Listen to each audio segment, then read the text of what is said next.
संसार का आधार है कर्म और कर्म के द्वारा निर्माण होता है प्रत्येक मनुष्य के अच्छे बुरे भाग्य का। और इसी भाग्य के अनुसार मनुष्य को प्राप्त होते हैं सुख और दुख। तो अब प्रश्न उठता है कि वो कौन देवता है जो सृष्टि के इस पूरे कार्मिक विधान को चलाता है।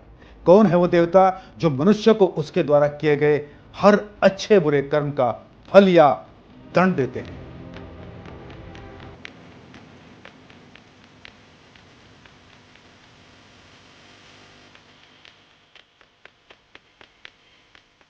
नमस्कार, मेरा नाम है सीएल सैनी। मैं लगभग पिछले 20 साल से भारतीय सभ्यता और संस्कृति पर शोध और लेखन कार्य कर रहा हूं। अब तक लगभग सभी देवी देवताओं पर सीरियल लिख चुका हूं। इन सीरियल में एक सीरियल बहुत ही महत्वपूर्ण है जिसका नाम है महिमा शनिदेव की। इस सीरियल के कारण देश भर में अनेकों शनि मंदिरों का निर्माण हुआ। आज हम उन्हीं शनिदेव के बारे में बात करने वाले हैं।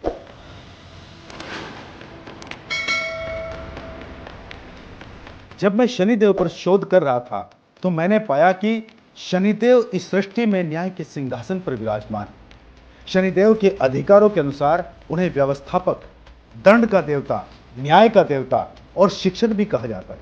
अर्थात शनिदेव किसी को दंड नहीं देते हैं, बल्कि वो अपने न्याय के द्वारा धर्म के मार्ग से भटक गए लोगों को सुधारते हैं। जब उनकी साढ़े सती या महादशा किसी पर आरंभ होती है तो मार्गदर्शक बनकर किसी न किसी रूप में उस मनुष्य के साथ चलते हैं। शनिदेव सबसे पहले मनुष्य के अहंकार को तोड़ते हैं, फिर धीरे धीरे उस मनुष्य के सारे अवगुणों को मिटा देते हैं।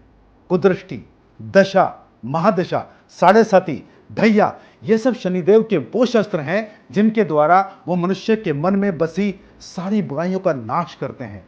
आइए अब जानते हैं कैसे एक उद्दंड बालक कर्मों के न्याय का देवता बना। यह यात्रा आरंभ होती है शनिदेव के जन्म से।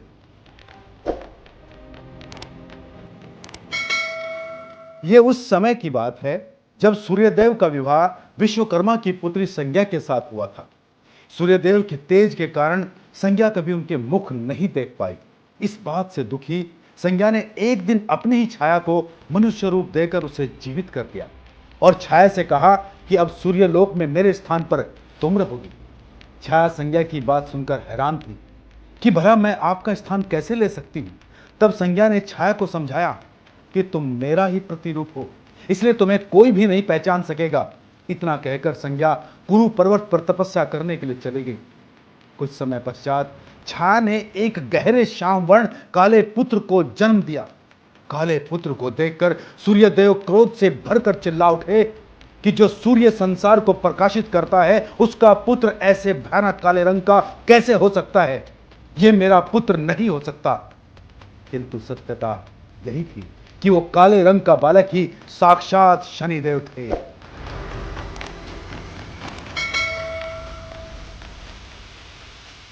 शनिदेव को जन्म से ही पिता का तिरस्कार मिला। जैसे जैसे वो बड़े होते गए उनमें मनमानी, क्रोध, उद्दंडता, हठधर्मिता बढ़ती गई। हमारे जीवन में भी अक्सर उन बच्चों में यह भावना देखने को मिलती है जिनके माता पिता बात बात पर उनका तिरस्कार करते हैं, उनके छोटे छोटे निर्णयों का सम्मान नहीं करते, उनकी बातों पर ध्यान नहीं देते। ऐसे बच्चे अक्सर गलत रास्तों पर भटक जाते हैं जिसके जिम्मेदार केवल और केवल उनके माता पिता होते हैं। शनिदेव के मन की भावना और उनके दुख को भी समझने वाले संसार में कोई नहीं था। तब नारद मुनि ने सूर्यदेव को सलाह दी कि शनिदेव को शिक्षा के लिए महादेव के पास कैलाश पर भेज दीजिए।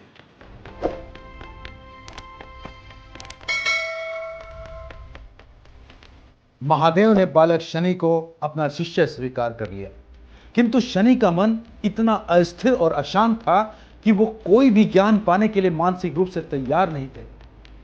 बालक शनि ने महादेव से कहा, महादेव मुझे क्षमा करें।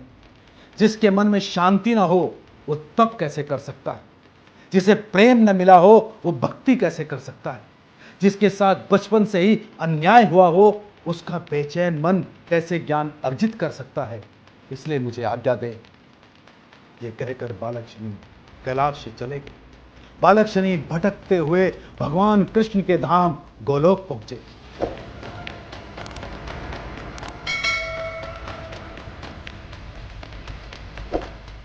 बालक शनि गोलोक जाकर कृष्ण की भक्ति में लीन हो गए और एक दिन उन्हें भगवान कृष्ण ने साक्षात दर्शन दिए। श्री कृष्ण ने उनसे कहा, हे शनि, ओम नमो भगवते वासुदेव का जाप करो। और इस प्रकार वर्षों तक शनि भगवान कृष्ण की तपस्या में लीन रहे और एक दिन उनका मन पूर्णतः शांत हो गया। तब भगवान श्री कृष्ण ने उनसे कहा, हे शनि, वापस सूर्यलोक लौट जाओ, क्योंकि अब वो समय आ गया है जब तुम्हें अपने जीवन के उद्देश्य की तरफ बढ़ना है। अब तक सूर्यदेव को भी अपनी भूल का आभास हो चुका था और उन्होंने शनिदेव को अपने गले से लगा लिया।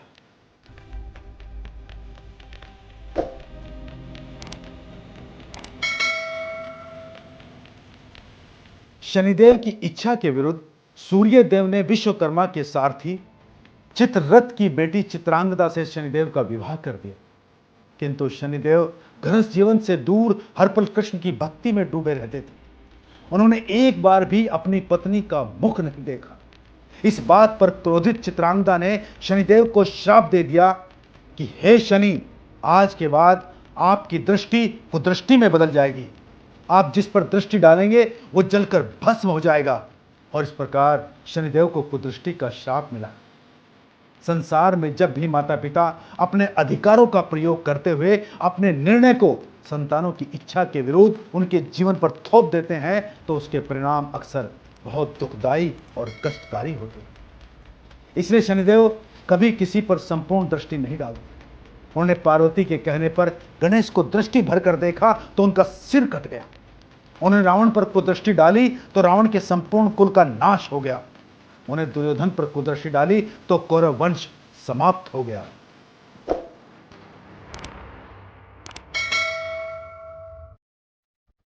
शनिदेव को इस संसार में सबसे अधिक अपनी माता से प्रेम था, इसलिए उन्हें छाया पुत्र कहा जाता है। एक दिन सूर्यदेव संज्ञा को वापस लेकर सूर्यलोक आ गए।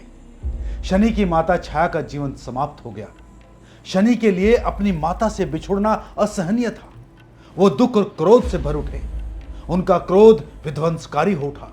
संसार में कोई भी शनिदेव का सामना नहीं कर पाया।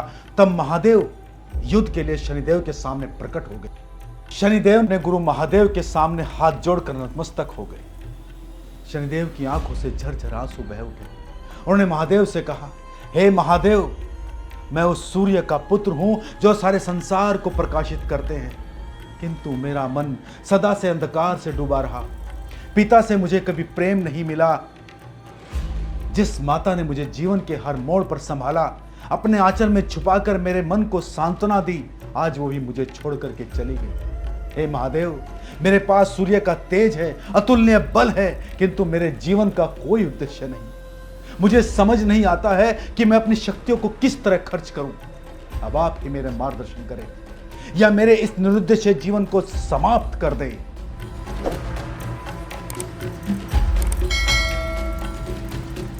अब वो समय आ गया था जब शनि को वो उत्तरदायित्व सौंपा जाए जिसके लिए उनका जन्म हुआ था। महादेव ने शनि से कहा, हे शनि, तुम अपनी जीवन यात्रा के कारण इस संसार का संपूर्ण सच समझ चुके हो, इसलिए आज से मैं तुम्हें न्याय का सिंहासन देता हूं। आज से तुम प्रत्येक मनुष्य और देवताओं के कर्म का न्याय करोगे। जीवन की विषमता और संघर्षों ने आपको वो सब कुछ सिखा दिया है कि आपके रहते संसार में कभी किसी के साथ अन्याय नहीं होगा। और इस प्रकार शनिदेव को न्याय का सिंहासन मिला और वो न्याय के देवता कहलाए। तब से इस संसार के प्रत्येक प्राणी के कर्मों पर शनिदेव की दृष्टि रहती है और वो उसे उसके कर्मों का फल या दंड देते हैं। तो ये थी भगवान शनिदेव की कथा, जिसके द्वारा भगवान शनिदेव को न्याय का सिंहासन प्राप्त हुआ। इस कथा से सबसे बड़ी सीख ये प्राप्त होती है कि मनुष्य के सामने चाहे कितने भी बड़े संकट हों, कितने भी बड़े कष्ट हों, यदि अपने कर्मों के साथ डटा रहता है तो एक दिन उसे अपनी मंजिल अवश्य प्राप्त होती है। पुराणों पर आधारित शोधप्रद भारतीय पौराणिक कथाओं को जानने और सुनने के लिए चैनल को लाइक और सब्सक्राइब करें। मिलते हैं एक नई कथा के साथ। धन्यवाद।